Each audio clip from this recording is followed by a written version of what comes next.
Good afternoon, everybody. I hope you can all hear me. Janet, if you give me a wave that you can hear me, then we know we're on. Good, that's great. Welcome, everybody. A very warm welcome to this webinar this afternoon on resilience. This is the second in a series of 4 webinars that we're running at the moment on getting the best out of your people in these remote times. My name's Jo Evans and I'm head of the employment team at Myerson, and joined also by Janet Grant from the Better People organisation, who's going to talk to us about resilience today. Obviously, there's much more optimism now than there has been in previous months. We're looking at the lifting of restrictions, which is positive, but we recognise that people are still facing a period of great uncertainty. Looking at the big change to move back to offices, whether that's going to be full-time or on some kind of hybrid arrangement, which is a very big change for lots of people who have been working at home for months and months now. So resilience remains something that's really important in terms of looking after ourselves and our people. And that's why we're delighted that Janet from the Better People is here to talk to us about that today. We've worked with the Better People lots at Myerson. They always give us really great tips on how to deal with whatever they're helping us with. They are specialists in helping businesses improve employee performance, team efficiency and communications. And they've obviously been very busy over the last 12 months, helping lots of employers and employees overcome the challenges of remote working. Janet is one of the founders of the Better People organisation, and she's a very experienced leadership and resilience coach. So Janet, I'm going to hand over to you to talk to us about resilience in yourself and your team. Brilliant, thanks very much, Jo. Thank you for the introduction, actually. How do I follow that? So to talk you through, let me get my slides to work. To start with, that was a good start. Okay, so what is stress? It's a description we use a lot, isn't it? But even before COVID, stress, depression and anxiety accounted for over 50% of all working days lost due to sickness absence in the UK. And if you think about the additional factors we layer on top of that from COVID, such as uncertainty, loneliness, financial instability, grief, to name just a few, it's no surprise at all that stress and anxiety has risen so much. Okay, we all react very differently when we're under stress. Often our personalities can be pushed to extremes. So it's really useful to understand what your stress triggers are, and not only your own, but actually what are those of your team, because the earlier you can recognise them, the sooner you can do something about it. So if we look at the definitions of stress that we've got on the slide here, there's 2 on the left-hand side, and the one we really like the most is the bottom one, which is this discrepancy between the demands placed upon you and your personal resources for coping. And if you think of it like a set of scales, it's where are you in balance? So some days or weeks things can get thrown at you and you can cope and it's fine, and sometimes you can't, and it's just about where are those scales. And what resilience is about is trying to tip the balance more in your favour by giving you more of those personal resources. And if you think again about this, the comfort, stretch and panic zone that I'm sure a lot of you have seen before, if you sit within your comfort zone, it's very safe and secure, potentially a little bit boring at times. The really healthy place to be is in that stretch zone where you're learning, you're developing, pushing yourself a bit, but in a healthy way, okay? When you get pushed too far and you get out of shape and you go into panic, that's when you start to get issues, and we need to try and help get out of that and get back into your stretch zone. Okay. So the stress curve, for those who joined us on the last session that Jane covered on remote working, Jane looked at the stress curve as a way as this the risk of overburdening staff, and the fact that over 50% of UK workers have reported feeling burnt out by the end of 2020. And a big reason for that is that working remotely has led to this increase in micromanagement.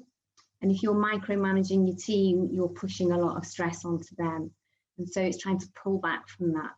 I had a really good example this week when I was coaching someone who was saying that they're normally on the road, but because they're at home all the time, they feel as though their manager knows they're at home and therefore they should be available all the time.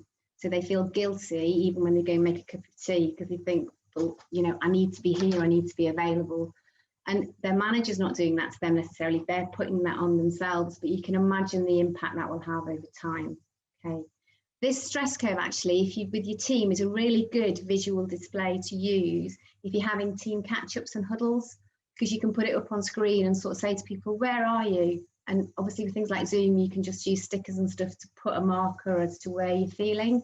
And it's a good way of getting a barometer to where your team are at the moment. So moving on from there, stress and the pandemic, I've got a couple of questions for you now. It's not a poll, so you don't have to actually give me the results, but just have a think about these two questions. First one is, overall, how well do you think you are coping with stress related to the COVID pandemic? On top of, layering on top of all normal life, really. So how well? Very well, fairly well, not very well, not at all well. So that's you. Second question is, what percentage of your team would say that they are coping well or fairly well at the moment? So over 75%, 60 to 75, 45 to 60, or less than 45. What would your team say? The Mental Health Foundation study showed that those coping well or fairly well dropped from 73% at the beginning of lockdown last year in March to 65% at the end of August. For those aged 18 to 24, that was an even bigger drop because they have coped less well than others. Okay, and we also know that winter and the third lockdown hit people even harder, so that number has gone down even more.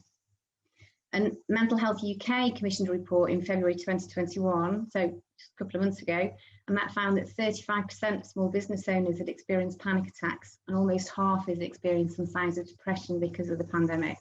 So some big numbers actually. And so there's a lot we can do about it. And how do we start? So we talk a lot about the 1% difference.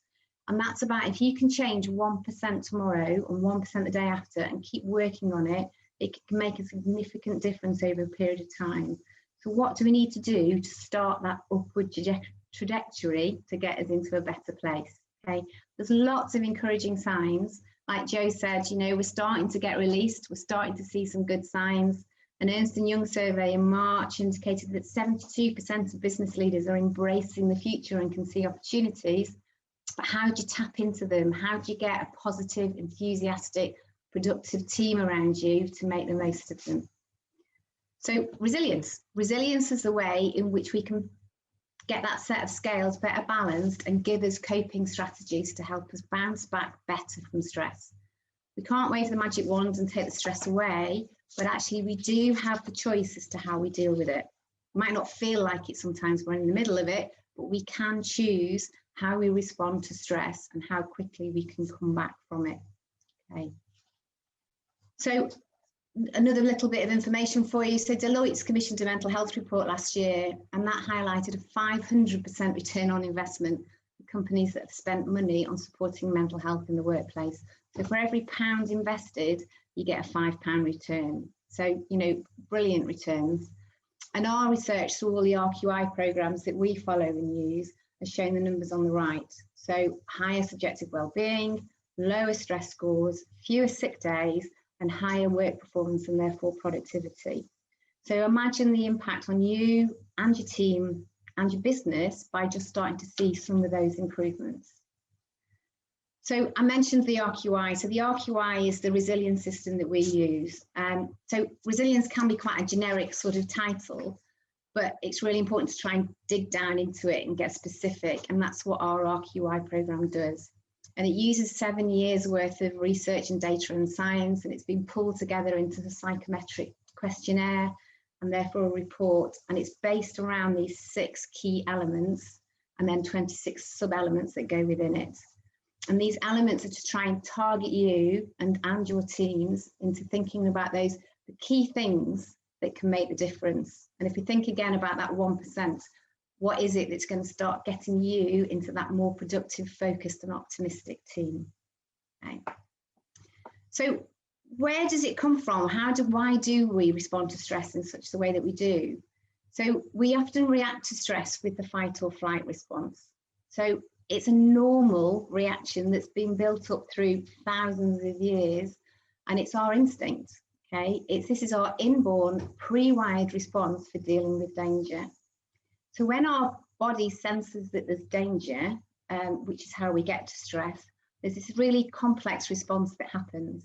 So there's all these electrical impulses and loads of stress hormones get released, such as your adrenaline and your cortisol.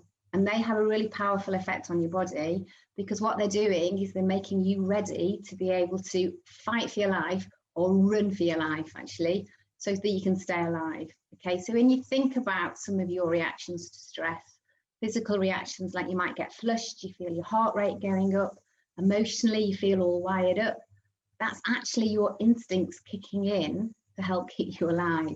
Okay, so in a way it's reassuringly normal, but then it's how do we react to that and deal with it. And there's obviously a much more complicated way of looking at this, but to try and summarize it, your sympathetic nervous system is what happens when all that kicks in. So that's when it gets you ready to fight or flight. Okay, so that's when it sort of accelerates your heartbeat and gets you going. Now, when that danger is past, when the lion has gone, then what happens is your parasympathetic nervous system kicks in. And that's when you can rest and relax. So our old instincts on that would be when you would sleep, because then that's recharging you again, ready for if another danger comes along. So the interesting thing now is that our current way of working and living doesn't necessarily send the right signals to our parasympathetic system. So if you're running on adrenaline and you're really, really busy, okay, you will burn out quicker. So it's really important that you think about how you can kick in that relaxation. How do you send the messages to your brain that the danger's past and you can relax? It's not by diving straight back into your emails, pinging into the next meeting, starting to firefight on the next issue. Okay, so that's just keeping you at that higher level. So it's important to think about some of those strategies that can help you to relax. So just take a minute to think, what do you do to relax? There's some really simple, obvious things we can do. And that's when we talk about this access to open space and green spaces, getting that 10-minute walk, sitting in the garden for 10 minutes while you have your cup of tea, or even doing more exercise than that. Mindfulness. There's a whole raft of things we can do around mindfulness, but even just some simple deep breathing is giving your body those signals that it's okay to relax. Okay, think about where your shoulders are even, you know, and sort of try and just start to bring them down. Joe's now practicing on that one, very good. So just take a minute to think about what are those techniques that work for you, and are you using them as well as you could do? And this isn't about going from doing nothing to a 10K in a week's time. This is about those small steps that say, when can you fit in that 15-minute walk? When can you fit in that time to just relax, listen to a bit of music? Okay, it all makes a big difference. So moving on from that, another one is positive mindset and optimism. So optimism is the single biggest factor behind our sense of well-being. Okay, and it's a critical role actually for us as leaders and managers to help others get that sense of optimism. And we do that by clearing the way. So we create the path and the confidence for our teams to follow, isn't it? Okay, and again, if you've got strong purpose in your life, you don't have to be pushed, because your sort of sense of positivity will help you get there. And if you, again, one of the situations that's happened with COVID is a lot of people's business plans and strategies have been ripped up and thrown in the bin, really. And we're trying to redevelop those again, isn't it? So for us, for ourselves, trying to find that new direction and optimism, and also for us as team leaders, it's really good to start having to think about how we can do that. So there's lots of different techniques or books or articles that you can read around changing your mindset. I've just given you a little snippet. It's probably quite hard to read this, but a lot of you might have heard of The Boy, the Mole, the Fox and the Horse, and it's just a fabulous, fabulous book actually. And it's by Charlie Mackesy, this illustrator. So, and it just gives some really good quotes and thoughts to help to reset us, to help us to rethink and think, actually, that's my direction and that's what's keeping me up and focused forward. And I'll read it out because it's quite small writing, but the quote on here is, most of the old moles I know wish they had listened less to their fears and more to their dreams. And it's about, where's your mind going? So the biggest, most important conversation you will ever have is with yourself. And it's with that inner voice that's inside your head. And that is the biggest impact on your mindset. And a quote that someone told me last week, which I love actually, is just tell the negative committee that's having a meeting inside your head to sit down and shut up, okay? And let the positive committee come back in and have a conversation. So just be aware of what that inner voice is in your head. And can you start to switch it into those more positive mindsets? Another way of doing this is the positive reframing. Okay, so what you've got on the chart here is sort of two different pictures, lots of circles. So I just want you to have a look at the moment at both sets of pictures and look specifically at the orange dots. So is the orange dot on the left bigger or smaller than the orange dot on the right? And the answer is they're both the same, but they look different because of what's been put around them. And this is just a really simple way of sort of saying, actually, a lot of the time, there is a different way of looking at this.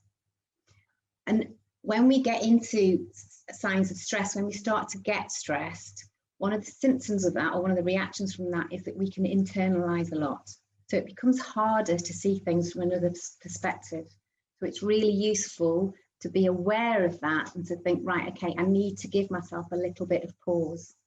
The other thing is our inbuilt fight or flight instinct, we talked about the lion earlier, creates a negativity bias for us. So we're more attuned to bad news than good. If you hear a rustle in the bush, is it a lion or is it a mouse? Okay, your instinct will say behave as though it's a lion because you're more likely to stay alive. So you're thinking slightly bad news. So just be aware of that and take the time to pause, reflect and rethink. Okay, ask yourself the questions. Am I jumping to conclusions? So some of the phrases I've got here, these are some really good questions that give you that breathing space to maybe look at it a different way. Is there another way of looking at it?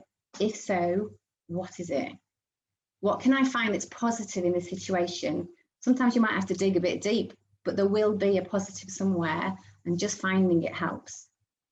Is my response appropriate and effective? If I take a bit of time to rethink, could I change my response? How can I influence or improve the situation? Who can help me? Really, really good question. Okay, you don't have to always do it on your own. Who can help me? What can I learn from this? And how important will this be in 6 months' time, or a month's time, or even a week's time, actually? Can we look back and think, that wasn't quite such a bad deal as maybe I thought it was at the time? Okay, so just give yourself that time, and it really helps. Okay. Finally, my last slide, actually, this is a top technique we tell everyone. And this is, again, lots and lots of case studies they've done on this, and you get lots of return from a very small investment. This can take about 3 or 4 minutes a day, no more, and it's called gratitude journaling. And it's about taking the time to just think about 3 good things that have happened to you today. They can be really small things, like someone smiled at you when you went for a walk, to you managed to finish that thorny project that's been going on for months, or family members rang you up to say that they're getting married. Anything, what are those 3 good things that have happened today? And it builds up this bank for you of good things. So if ever you're feeling a little bit down, you can flick back through your journal, and it really helps. Also, it's a really good one to use with your team. So if you're having team meetings, to say, right, as a team, what are we proud of this week? What's been our 3 things for this week? And it actually just gives that positivity again, doesn't it? And help us to keep focusing forward. Okay, so think of your 3 things for today. What are your 3 positive things? And if I can be a little bit cheeky, just to finish us off, maybe one of those things is taking this 30 minutes out today to come and join us for this seminar. Okay, so a very quick snapshot. I'd love to take you through all the rest of the key elements, but we can't. This is just a taster and a starter of some of the things that we can do about resilience, but I hope it helped, and hope you've got some of the strategies out there that can help you. Okay, and I shall now hand you back to Jo. So I'll move on and mention our next session that we're running in 2 weeks' time, 6th of May. And that's going to be on managing and communicating remotely. This came from a client, actually, an HR team who I was meeting with, saying it's just really hard, particularly when you've got to give bad news to someone through a screen. So how do we do that sensitively, the best way we possibly can? So that has borne the next session on the 6th of May. Our fourth session will then be on the 20th of May about supporting people through change. Obviously taking into account the fact we will be coming to the end of working from home restrictions at that time, assuming the roadmap is still on track. So as I said at the outset, we'll let you have the slides from today. We will let you have the video of today's session, and we'll let you have the sign up details for those next 2 sessions at the same time. There's a link as well in the chat function that Stuart's kindly just popped into this chat function there. So if you want to sign up now, then it's a job done and you can go on and carry on with the rest of your day. So that's there. Also, what we're going to send you when we send around the details is a bit of information about our new product that we're launching this week, which is the new Myerson HR portal. So just to mention this to you, we'll be sending you some more details. This is a free access resource to a wealth of documents, policies, contracts, guidance notes, resources, that you're able to access at no charge. So slightly disconcerting, I can see a picture of myself on the screen coming back at me on that slide. So if you would like more information about that, then once we've sent that through to you, then please do get in touch about that as well. So hopefully you found the session today helpful. As I say, I certainly have, and would be taking points away from it. If you do want any more detail, get in touch. And otherwise, we very much hope to see you on the 6th of May or on the 20th of May, or ideally both. Thanks very much for joining us today, and look forward to seeing you again. Thanks, and bye-bye.